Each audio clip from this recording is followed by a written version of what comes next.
नमस्कार। मैं always top में आपका हार्दिक स्वागत करता हूं। और हमारी डाइजेस्टिव सिस्टम की क्लास हो चुकी थी, उसमें एग्जाम पॉइंट ऑफ व्यू से मैं पढ़ाता हूं, फालतू इधर उधर से ज़्यादा ज्ञान का कोई मतलब नहीं है। और अब नेक्स्ट चैप्टर में बात करेंगे हम रेस्पिरेटरी सिस्टम। और इसी के साथ में क्या, अब आपको रोज मैं कमिटमेंट करता हूं आपसे कि वीडियो को ज़्यादा से ज़्यादा शेयर करें। आपको रोज डेली एक वीडियो हर एक दिन आपको मिलेगा।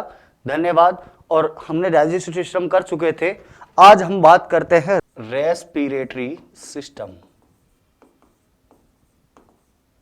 यानी कि श्वसन तंत्र। अब एक बात समझिएगा आप कि श्वसन तंत्र मतलब कहते किसे है, इसमें क्या क्या आता है, इसकी बात करते हैं हम। सबसे पहले ध्यान रखिएगा कि श्वसन में भाग लेने वाले अंगों की प्रणाली को श्वसन अंग तंत्र कहते हैं, ऑर्गन सिस्टम कहते हैं। श्वसन अंग तंत्र कहते हैं। सबसे पहली बात ये। अब बात करते हैं, समझिएगा कि जो श्वसन होता है उसके प्रकार। तो बात करते हैं श्वसन के प्रकार। श्वसन के जो भाग होते हैं, श्वसन के प्रकार यानी कि श्वसन जो होता है वो कितने प्रकार का होता है। श्वसन के प्रकार देखिएगा, बात करते हैं कि श्वसन के प्रकार मेजर दो प्रकार के होते हैं। बहुत ध्यान से सुनिएगा आप। सबसे पहले बात जो करते हैं उसको कहते हैं श्वासन, और इसको इंग्लिश में बोलते हैं ब्रीदिंग। और दूसरी बात करते हैं, इसको बोलते हैं श्वसन, यानी कि इसको बोलते हैं रेस्पिरेशन। गलती मत करना, श्वासन अलग चीज होता है, ब्रीदिंग अलग चीज होता है और श्वसन अलग चीज होता है। अब देखिए मेजरली फर्क क्या होता है इसमें, तो वो आप बहुत ध्यान से सुनिएगा। जो ये अगर बात करते हैं हम श्वसन की, कि ये जो होता है, ये जो श्वासन है ये क्या होता है, तो गैसेस ट्रांसपोर्टेशन, गैसों का आदान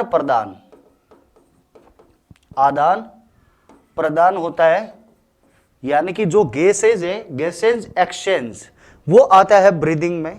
नेक्स्ट समझिएगा, जो श्वसन होता है ये क्या होता है, तो समझना ऊर्जा उत्पादन के लिए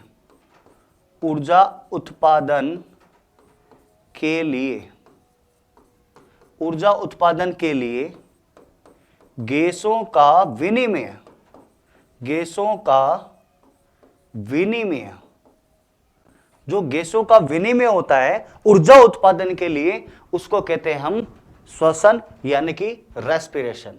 नेक्स्ट बात करते हैं हमने कि श्वसन तंत्र, भाग लेने वाले अंगों को श्वसन तंत्र कहते हैं। श्वसन तंत्र के प्रकार होते हैं श्वासन, ब्रीदिंग। अब एक बात समझिएगा, अगर बात करते हैं श्वासन जो होता है, क्या ये भौतिक प्रक्रिया होती है, यानी कि फिजिकल प्रोसेस होती है, भौतिक प्रक्रिया। और नेक्स्ट बात करते हैं, जो ये श्वसन होता है ये कैसा होता है, ये होता है रासायनिक प्रक्रिया होती है। ये आप बहुत ही ध्यान से समझना।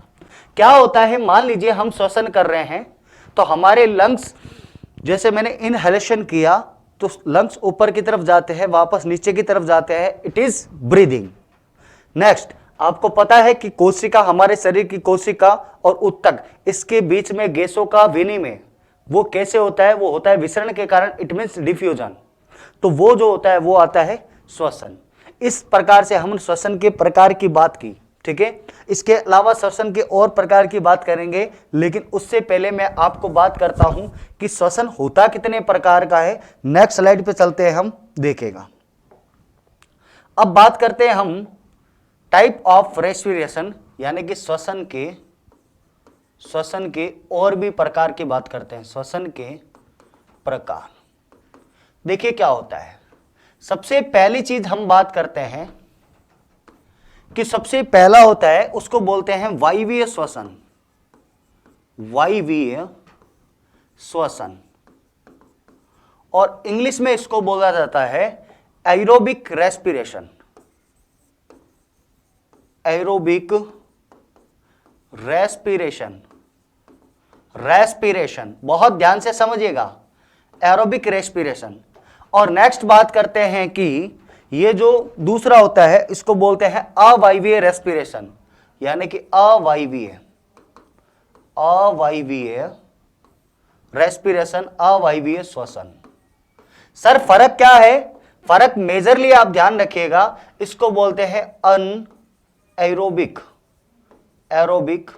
रेस्पिरेशन। सर इसमें फर्क क्या है? तो फर्क मेजरली ये है, आपको बात ध्यान में रखना है कि इसमें जो होता है क्या, ग्लूकोज जो होता है, ग्लूकोज मतलब C6H12O6, इसका पूर्णतः दहन हो जाता है। क्या हो जाता है? पूर्णतः दहन होता है। पहली चीज ये। सेकंड चीज समझिएगा क्या, जो ये होता है अवायवीय श्वसन, इसमें ग्लूकोज का आंशिक दहन होता है,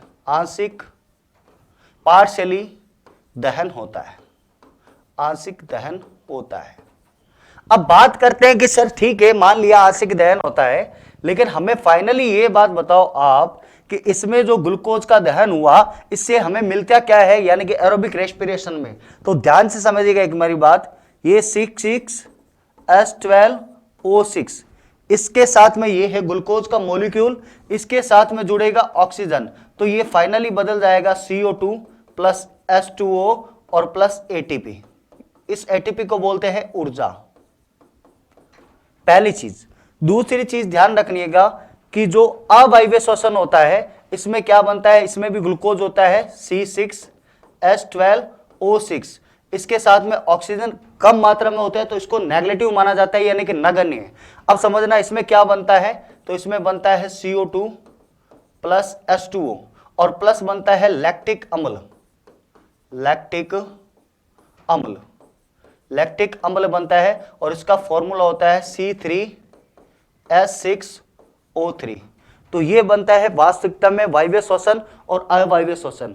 अब बात करते हैं, ध्यान से सुनिएगा कि ये जो वायवीय श्वसन होता है ना, ये किस में होता है, किस में नहीं होता है। तो ध्यान से सुनिएगा, ये जो वायवीय श्वसन होता है, ये वायवीय श्वसन, ये ध्यान से सुनना, ये हमारे होता है माइटोकॉन्ड्रिया, इसको बोलते हैं सूत्र कणिका, हिंदी में सूत्र कणिका, और इसको इंग्लिश में बोलते हैं माइटोकॉन्ड्रिया। दूसरी चीज, और किसी में होता है प्लस, ये होता है कोशिका द्रव्य, यानी कि इसको बोलते हैं साइटोप्लाज्म। तो सर ये अवायवीय श्वसन किस में होता है, तो अवायवीय श्वसन जो होता है, ध्यान रखना, ये होता है कोशिका द्रव्य में होता है, और कोशिका द्रव्य को बोलते हैं साइटोप्लाज्म, यानी कि ये होता है कोशिका द्रव्य में। इस प्रकार के श्वसन तंत्र के प्रकार की बात करते हैं तो है वायवीय श्वसन, अवायवीय श्वसन, ये एरोबिक श्वसन रेस्पिरेशन, उसको अनएरोबिक, इसमें ग्लूकोज पूरी तरह नहीं जलता है, उसमें आंशिक रूप से जलता है। अब बात करते हैं इस प्रकार के ये किसमें होता है, ये प्रोसेस किसमें होती है इस प्रकार की, तो आप एक स्क्रीनशॉट ले सकते हो उसका, फिर मैं आगे की तरफ चलता हूं, फटाफट से स्क्रीनशॉट ले लीजिए। चलिएगा नेक्स्ट चलते हैं हम नेक्स्ट स्लाइड पे। अब देखिएगा श्वसन तंत्र के प्रकार की बात कर ली, श्वसन तंत्र के भाग की बात करेंगे। उससे पहले मैं आपको कुछ बात समझाना चाहता हूं, जो बार बार क्या है, अभी मैंने महिला सुपरवाइजर, रीट और काफी एग्जाम्स में क्वेश्चन देखा है, ध्यान से समझना क्या होता है। हुआ यह था कि ये ग्लूकोज है, समझना, ये ग्लूकोज है, C6H12O6, इसमें जुड़ा ऑक्सीजन, और इसका क्या होगा तो ध्यान से सुनना, इससे बनेगा CO2 प्लस H2O और प्लस ATP, यानी कि ऊर्जा बनेगी। अब एक बात समझना, जहां पे ऑक्सीजन बर्न होता है यानी कि दहन होता है, उसको बोलते हैं ऑक्सीडेशन, यानी कि उसको बोलते हैं ऑक्सीकरण, और इसको इंग्लिश में बोलते हैं ऑक्सीडेशन। ऑक्सीडेशन, एक बात ध्यान से सुनिएगा, ऑक्सीडेशन तो हो रहा है, लेकिन पूछा जाता है कि ये श्वसन जो होता है, रेस्पिरेशन, ये कैसी प्रक्रिया है, तो ध्यान रखना ये होती है ऊष्माक्षेपी। कैसी प्रक्रिया है? ऊष्माक्षेपी प्रक्रिया है। तो आपको अगर क्वेश्चन में पूछा जाए कि बताइए श्वसन जो है कैसी प्रक्रिया है श्वसन, तो आपको एक लाइन में आंसर देना है, क्या? यह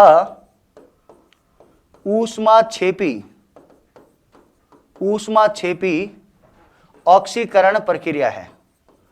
ऊष्माक्षेपी ऑक्सीकरण प्रक्रिया है।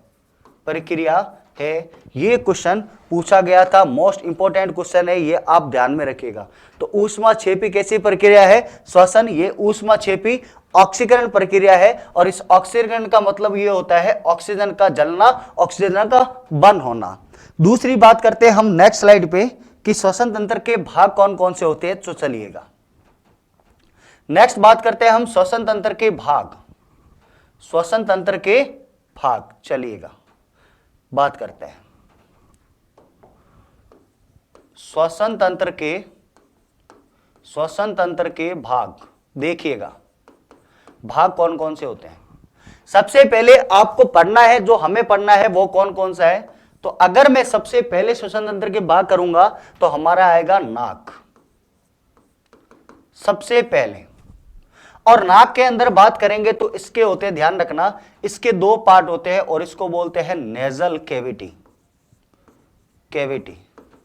और इसको बोलते हैं नासा गुहा। इसके दो पार्ट होते हैं नेजल कैविटी के।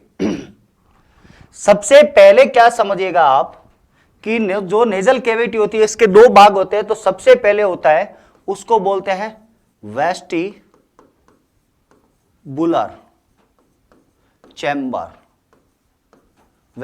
चैम्बर, और दूसरा होता है, इसको बोलते हैं ऑल्फैक्टरी रीजन। और ध्यान से सुनिएगा, ये जो है हिंदी में इसको बोलते हैं प्रघाण कक्ष,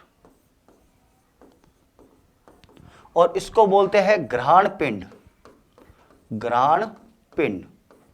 इसको बोलते हैं घ्राण पिंड, और इसको बोलते हैं घ्राण पिंड और प्रगाण कक्ष। समझिएगा, हमारे नाक होता है, उसके अंदर रोम पाए जाते हैं, रोम, और इस रोम को बोलते हैं बाल, यानी कि ये होते हैं हेयर, हमारे बाल, और इस बालों को बोला जाता है सीलिया बोला जाता है। क्या बोला जाता है? सीलिया। अब बात सुनना एक मेरी ध्यान से, इस सीलिया के कार्य पूछता है, सीलिया के कार्य। सबसे पहला कार्य याद रखना इसका कि यह हवा को गर्म करता है।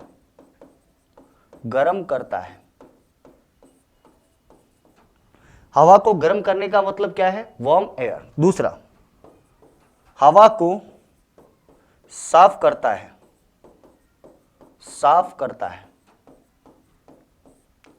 साफ कहने का मतलब रिमूव डस्ट पार्टिकल्स। तीसरा, हवा को नम करता है।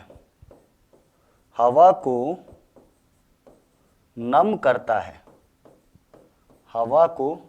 नम करता है। इस प्रकार से ये क्या काम होते हैं? वेस्टिबुलर चैम्बर जो होते हैं, प्रगाण कक्ष, इसके काम होते हैं। और ध्यान रखना, जो नाक के अंदर बाल होते हैं उसको सीलिया बोलते हैं। क्या बोलते हैं? सीलिया। नेक्स्ट बात करते हैं, ये जो घ्राण पिंड है ये किसके अंदर होते हैं, तो मेरी बात ध्यान से सुनिएगा, ये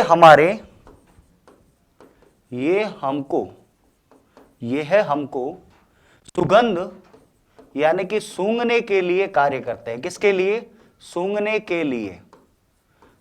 के लिए ऑल्फैक्टरी रीजन होता है। ध्यान से सुनिएगा, और ये हमारे मस्तिष्क से हमारे मस्तिष्क से जुड़ा हुआ होता है, मस्तिष्क से जुड़ा होता है, मस्तिष्क से जुड़ा होता है। और किस मस्तिष्क से जुड़ा होता है, तो ध्यान रखिएगा थैलेमस से।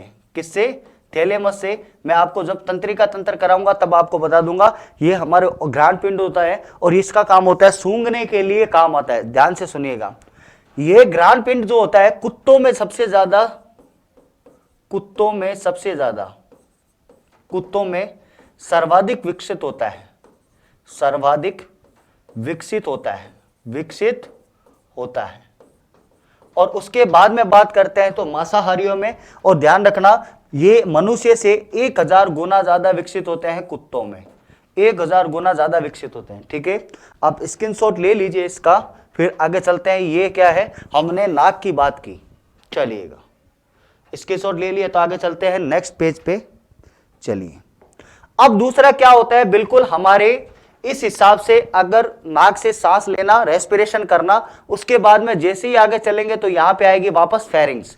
और फेरिंग्स का मैंने आपको, फेरिंग्स के बारे में मैंने बताया था आपको, फेरिंग्स इसको बोलते हैं ग्रसनी। और इसका मेजर फंक्शन क्या होता है, ध्यान से सुनिएगा, आपको बताया भी था मैंने, फिर से बता देता हूं। यह भोजन तथा वायु का उभयनिष्ठ, उभयनिष्ठ इट मीन्स कॉमन पाथ है, कॉमन पाथ है, यानी कि एक उभयनिष्ठ कॉमन रास्ता है। इससे जैसे ही आगे चलेंगे हम तो हमारे आएंगे लैरिंग्स, जिससे हम स्वर यंत्र बोल पाते हैं, वो आएंगे, ध्यान से समझिएगा। उसके बाद में फेरिंग्स के बाद में आएंगे लैरिंग्स, लैरिंग्स। ध्यान से सुनिएगा, इस लैरिंग्स को मैं लैरिंग्स भी लिख देता हूं, इंग्लिश मीडियम और हिंदी मीडियम। लैरिंग्स, इसको वॉइस बॉक्स बोलते हैं, वॉइस बॉक्स, बॉक्स। इसको वोकल कोड भी बोलते हैं, वोकल कोड, कोड। और इसको वाक तंतु भी बोलते हैं, वाक तंतु। इस प्रकार से ये होता है कौन, वॉइस बॉक्स। अब मेरी बात सुनिएगा, एक बहुत ध्यान से देखिएगा। जैसे हमारे गले में, मैं आपको बताऊंगा अभी डायग्राम बनाकर इस चीज का, आपको एक बार ये समझना है। ये क्या होता है, मनुष्यों में, मनुष्य में ध्वनि उत्पादक यंत्र होता है, ध्वनि उत्पादक यंत्र होता है क्या, लैरिंग्स। अब एक बात समझिएगा, बिल्कुल ये लैरिंग्स इस प्रकार का मान लीजिएगा, और इसके अंदर क्या होता है, बिल्कुल इस प्रकार की, इस प्रकार से, इस प्रकार से, इस प्रकार से बोन्स पाई जाती है, और ये होती है उपास्थि, उपास्थि। अब बात करते हैं कि कौन सी उपास्थि होती है, तो ध्यान रखिएगा, इसको बोलते हैं कॉन्ड्रोसाइट, कॉन्ड्रोसाइट उपास्थि का बना होता है। अब बात करते हैं कि कितनी उपास्थियां होती है, इस उपास्थि को बोलते हैं कार्टिलेज। कितनी कार्टिलेज का, तो ध्यान रखना 9 का बना होता है, 9 उपास्थियों का बना होता है। ठीक है, पहली चीज ये ध्यान रखना। दूसरी चीज मैं आपको बता देता हूं, अगर बात करते हैं इसका साइज की, अगर इसका आकार, आकार की बात करते हैं, इट मीन्स साइज, तो ध्यान रखिएगा साइज अलग अलग होता है, पुरुषों में अलग होता है और महिला में अलग होता है। बात करते हैं सबसे पहले पुरुष की, यानी कि मेल, और उसके बाद में बात करते हैं महिला, महिला यानी कि फीमेल, फीमेल की बात करते हैं। समझिएगा, अगर पुरुष होता है तो उसके पुरुष का साइज होता है, ध्यान रखना, 17 से 25 mm, 25 mm होता है। दूसरा, महिला में कितना होता है, तो ये होता है 12 से 17 mm। इसका साइज होता है, जो वोकल कॉर्ड होता है, वॉइस तंतु होता है, वॉइस बॉक्स होता है, एक ही नाम है। दूसरी बात ध्यान रखना, इसके अंदर जो पुरुषों की आवाज होती है वो भारी होती है, यानी कि हैवी वॉइस होती है, भारी, हैवी। अब महिला की जो आवाज होती है वो होती है हल्की, हल्की यानी कि शार्प, शार्प होती है एकदम। दूसरी चीज, अगर बात करते हैं कि पुरुषों की जो होती है ना वो लो पिच होती है, यानी कि कम तारकत्व, कम तारत्व, और इसको कहते हैं पिच, PITCH, ध्यान रखना। और बात करते हैं महिला की होती है ना वो अधिक तारत्व होता है, अधिक तारत्व, यानी कि जो हाई पिच होती है, महिला की हाई पिच होती है और पुरुषों की कम पिच होती है, इस बात का ध्यान में रखिएगा। पुरुषों में कम पिच किस कारण होती है, मेरी बात सुनिएगा। हम जैसे जनरली यहां पे मेल के अंदर यहां पे गले में एक आपको देखा होगा ऐसे बाहर आया हुआ होता है, उसको बोलते हैं एडम एप्पल। तो ध्यान रखना जो आवाज भारी है उसका कारण होता है एडम एप्पल, एडम एप्पल, उसका कारण होता है एडम एप्पल के कारण क्या होते हैं, पुरुष की आवाज क्या होती है, भारी होती है, थोड़ी डेप्थ में होती है। तो हमने बात की थी अभी तक रेस्पिरेशन कितने प्रकार का होता है, कितने भाग होते हैं, इसके बारे में भाग स्टार्ट कर दिए। सबसे पहले आया नाक, नाक के बाद में जैसे जैसे हमारा बॉडी होता है वैसे वैसे चलते रहो। उसके बाद में आया हमारी फेरिंग्स, उसके बाद में आई क्या, ये लैरिंग्स की बात की। अब जैसे जैसे आगे चलेंगे आगे चलेंगे आगे चलेंगे तो आएगी श्वास नली यानी कि ट्रेकिया। अब चलिएगा आगे, नेक्स्ट चलते हैं, देखिएगा। अब थोड़ा डायग्राम बनाते हैं इस चीज का, देखिएगा। ये इस प्रकार से होती है श्वास नली, देखिएगा आगे। इस प्रकार से ये इन दोनों फेफड़ों के अंदर चली जाती है, इस फेफड़े के अंदर इस प्रकार से, इस प्रकार से चली जाती है, ठीक है। चलिएगा आगे, देखिएगा।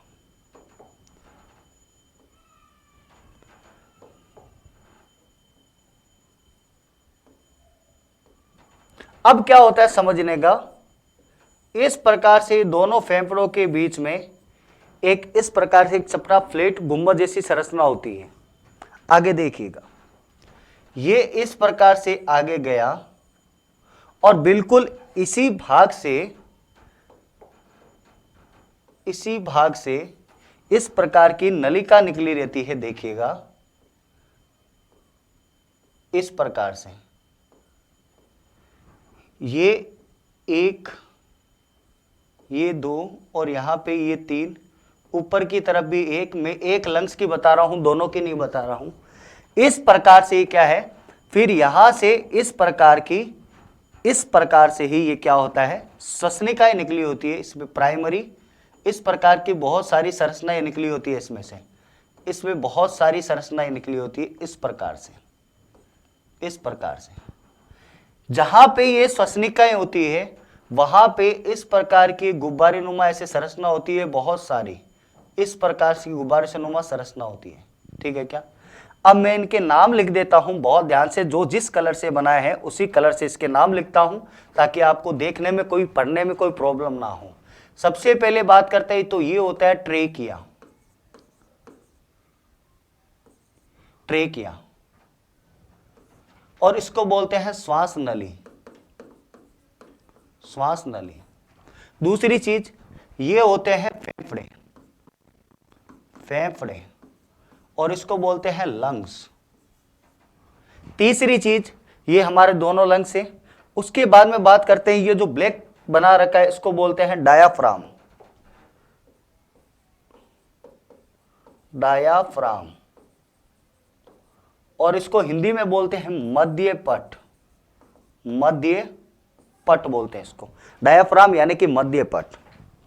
दूसरी ये जो आपको तीन बना रखी है मैंने, ये तीन बना रखी है, इसके बारे में बता देता हूं। देखिए ये क्या होती है, इस प्रकार से प्राथमिक श्वसनी, प्राथमिक श्वसनी, ये खुलती है बाद में द्वितीयक श्वसनी में, द्वितीयक श्वसनी, और फिर खुलती है तृतीयक श्वसनी में, तृतीयक श्वसनी में, और फिर ये आगे खुल जाती है। आपको बहुत सारी ऐसे दिख रही होगी, इसको बोलते हैं श्वसनिकाएं, श्वसनिकाएं। अब एक बात समझिएगा, बात करते हैं श्वसनी की, इसको बोलते हैं प्राइमरी ब्रोंकाई, प्राइमरी ब्रोंकाई, और श्वसनिकाई को बोलते हैं ब्रोंकियोल, ब्रोंकियोल। अब ये आगे जाकर जिसमें खुल रही है, मैंने आपको लाल लाल कलर का बना रखा है, इस लाल कलर को बोलते हैं एल्वियोलाई, इसको बोलते हैं एल्वियोलाई, एल्वियोलाई, इसको बोलते हैं हिंदी में कूपिकाय, कूपिकाय बोलते हैं। मेरी बात बहुत ध्यान से समझिएगा। अब क्या हुआ समझना, और ये जो आप देख पा रहे हो इधर ट्रेकिया, इसमें बिल्कुल इस प्रकार के क्या होते हैं, ऐसे कार्टिलेज छल्ले पाए जाते हैं, बिल्कुल इस प्रकार के, इस प्रकार के ऐसे छल्ले पाए जाते हैं। और इन छल्लों को बोलते हैं, मैं लाल पेन से ही लिख रहा हूं, ध्यान से सुनिएगा, इनको बोलते हैं, जो छल्ले होते हैं ये उपास्थि के बने होते हैं, उपास्थि के, उपास्थि बोले तो कार्टिलेज, कार्टिलेज, ये उपास्थि के बने होते हैं। अब सबसे पहले मैं आपको बात करता हूं, सबसे पहले इसमें जो आएगा वो मैं बात करता हूं श्वास नली की, तो बहुत ध्यान से देखिएगा आप। सबसे पहले श्वास नली, श्वास नली, और इसको बोलते हैं ट्रेकिया, ट्रेकिया। सबसे पहली बात, अगर बात करते हैं इसकी लंबाई की, लेंथ ऑफ ट्रेकिया, लंबाई कितनी होती है, तो ध्यान रखना ये होती है 12 से 12.5 सेंटीमीटर, 12 सेंटीमीटर से 12.5 सेंटीमीटर होती है, सबसे पहली बात। दूसरी बात क्या है, इसमें क्या होता है, इसमें सी प्रकार के छल्ले पाए जाते हैं, सी आकार के, सी आकार के छल्ले पाए जाते हैं, छल्ले होते हैं, सी आकार के छल्ले होते हैं। अब बात करते हैं इनकी संख्या कितनी होती है, तो ध्यान रखना इनकी संख्या होती है 16 से 20, और ये पूछा गया क्वेश्चन है। ये क्या होता है, छल्ले क्यों भगवान ने दिए इस प्रकार का, उसका रीजन ये होता है कि जब हम सांस लेते हैं तो हमारी श्वास नली फूल जाती है, जब हम श्वास वापस छोड़ते हैं तो वो चिपकती क्यों नहीं है, वो पिचकती क्यों नहीं है, उसका रीजन ये है कि हमारी जो श्वास नली है उसमें ये छल्ले पाए जाते हैं, और इनकी संख्या होती है 16 से 20। अब बात ये आती है, ये छल्ले किसके बने होते हैं, तो ये छल्ले बने होते हैं, ध्यान रखना, ये बने होते हैं उपास्थि के, इट मींस कार्टिलेज, कार्टिलेज के बने होते हैं, कार्टिलेज। और इस कार्टिलेज का जो नाम होता है ना, इस कार्टिलेज का नाम होता है hyaline, hyaline cartilage, hyaline cartilage, पहली चीज। अब दूसरी चीज समझना, यहां से जो ये यहां पे देखिएगा आप गौर से, यहां से जो भाग ये घुस रहा है, इसमें डक्स घुस रही है, इस भाग को बोलते हैं हाइलस, हाइलस भाग। ध्यान से सुनना, गलत मत करना, इसमें हाइलस बोलते हैं लेकिन किडनी में आएगा उसको बोलते हैं हाइलम। तो हाइलस और हाइलम फर्क है, गलती मत करना आप, ठीक है।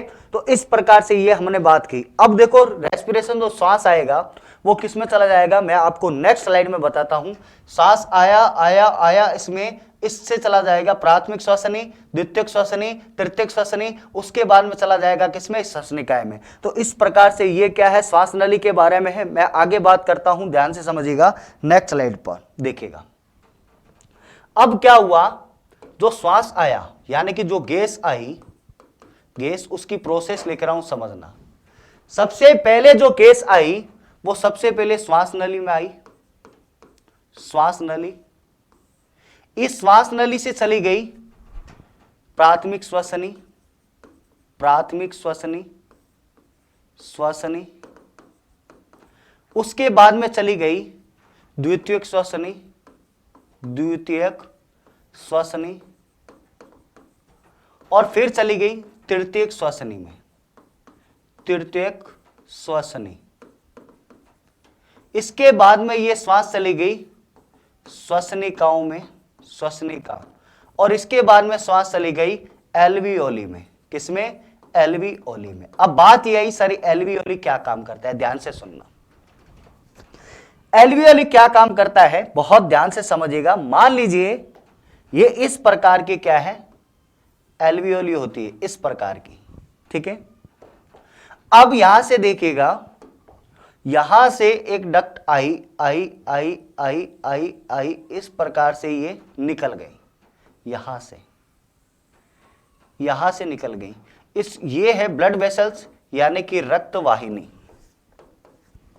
रक्त वाहिनी। अब समझिएगा क्या होगा, जैसे इसमें एल्वियोलाई इसमें आया, क्या इसके अंदर आ चुका, अब आपको पता है कि ऑक्सीजन लेके आया, इसके अंदर आ गया ऑक्सीजन, और ये ब्लड से वापस जो चला जाएगा वो चला जाएगा CO2, और इसका रक्त जो रंग होता है वो होता है हल्का नीला माना जाता है। ध्यान से सुनने। अब एक बात बताओ, ऑक्सीजन जो है सीधा इसमें ब्लड में चला जाएगा और इस ब्लड से निकल जाएगा ऑक्सीजन, यानी कि ये होता है शुद्ध रक्त, शुद्ध रक्त।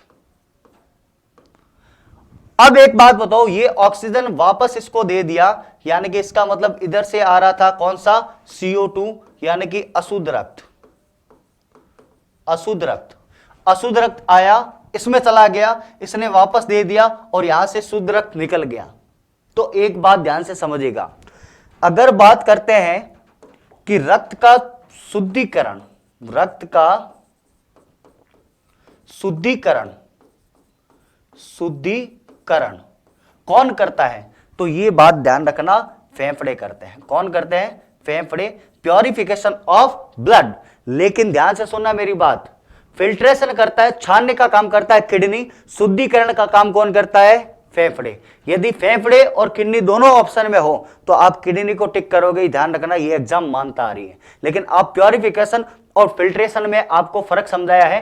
फिल्ट्रेशन क्या होता है, छानना, और प्योरिफिकेशन क्या होता है, वास्तविकता में ब्लड का प्योरिफिकेशन करना, यानी कि ऑक्सीजन का आना, CO2 का निकलना। इस प्रकार से ये जो मैंने आपको पूरी संरचना बताई है, ये संरचना है एल्वियोली की। किसकी, एल्वियोली की, एल्वियोली की संरचना है। और ध्यान रखिएगा, ये हमारे फेफड़े में, हमारे फेफड़ों में, फेफड़ों के अंदर अगर इनकी एल्वियोली की संख्या पूछी जाती है तो ये संख्या होती है 30 करोड़। क्या होती है, 30 करोड़ इनकी संख्या होती है। और ध्यान रखना, ये हमारे फेफड़े की इकाई है, इकाई है फेफड़े की। ये बात ध्यान में रखना, किसकी इकाई है, हमारे फेफड़े की इकाई है। इस प्रकार से ये क्या हो गया, एल्वियोलर तक हमने बात की। अब आगे बात सुनिएगा मेरी, आगे मैं बात करता हूं फेफड़ों की, देखिएगा। चलिए अब समझिएगा, मैंने क्या बताया था आपको, जैसे इस प्रकार से हमारे फेफड़े हैं, ये फेफड़ों में चला गया डक्ट्स, ये इधर से आया, इधर से, और ये आ गया इधर से, और यहां पे आपको बताया था मैंने डायाफ्राम होता है। इस प्रकार से आपको बताया था, ध्यान से समझिएगा।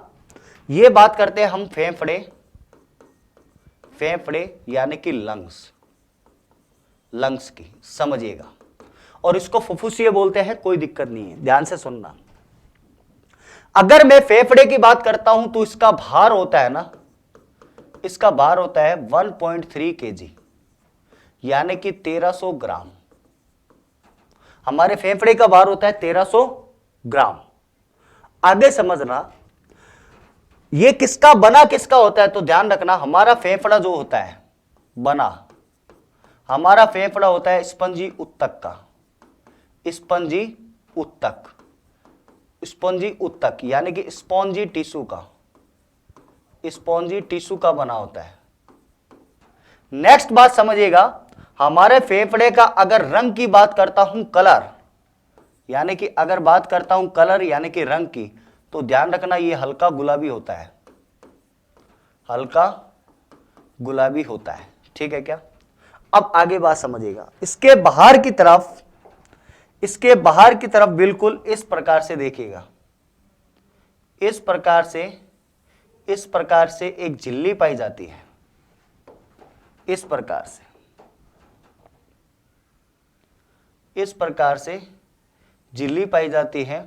और इस झिल्ली में एक फ्लूइड यानी कि एक द्रव भरा होता है, बिल्कुल इस प्रकार से, इसमें इस प्रकार से क्या भरा होता है, ऐसे द्रव भरा होता है, इस प्रकार से ऐसा फ्लूइड भरा होता है, इस प्रकार से, इस प्रकार से, ये होता है द्रव।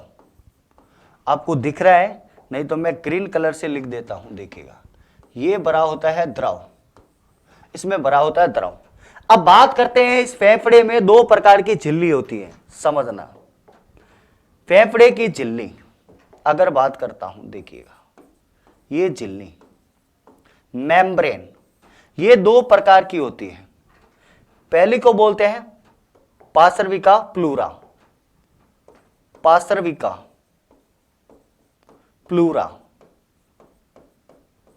और दूसरे को बोलते हैं visceral pleura, visceral pleura, pleura.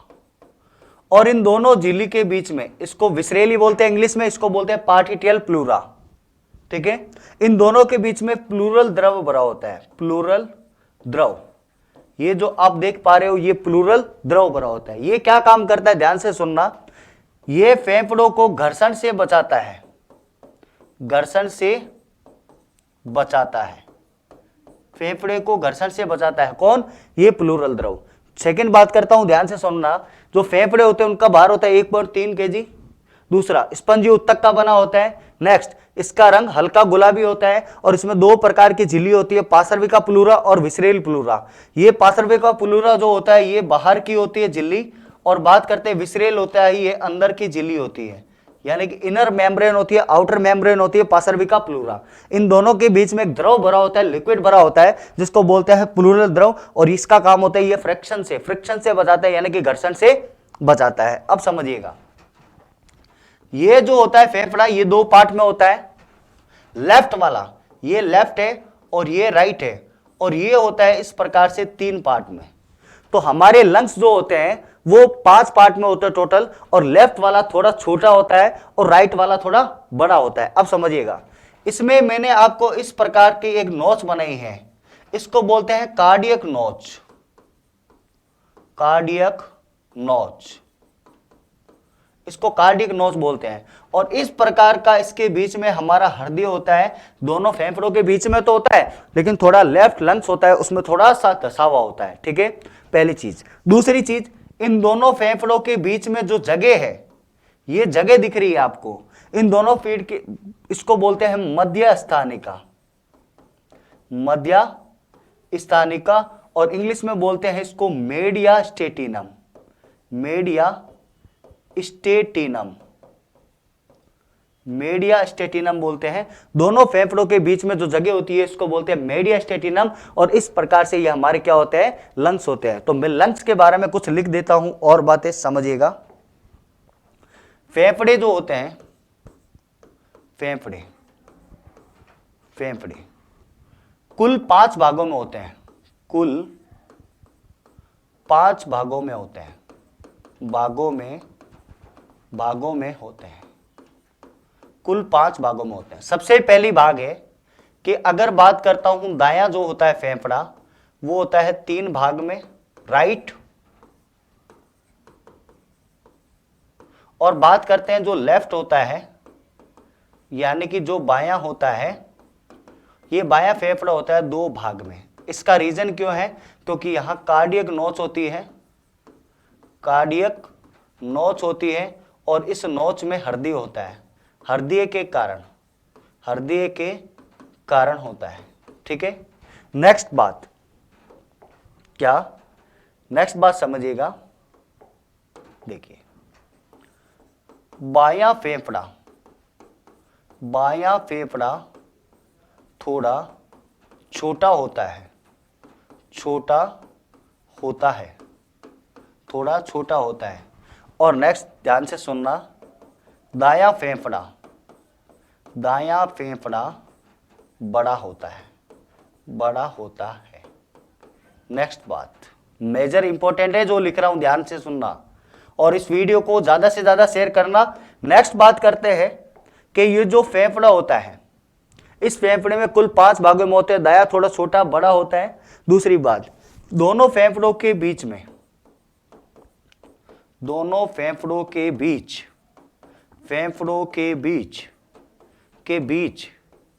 जो स्पेस होता है, जो जगह होती है, उसको बोलते हैं मेडिया स्टेटिनम, मेडिया स्टेटिनम, और उसको बोलते हैं हिंदी में मध्य स्थानिका। इस प्रकार से ये हमने क्या है, मैं वापस, आप स्क्रीनशॉट ले लीजिए आराम से। इस प्रकार से हम आगे बात करते हैं। मैं आपको दोबारा बता देता हूं एक बार शुरू से लेकर ध्यान से समझिएगा एक स्लाइड से। आज हमने जो बात किया था बिल्कुल उसी प्रकार से देखिएगा।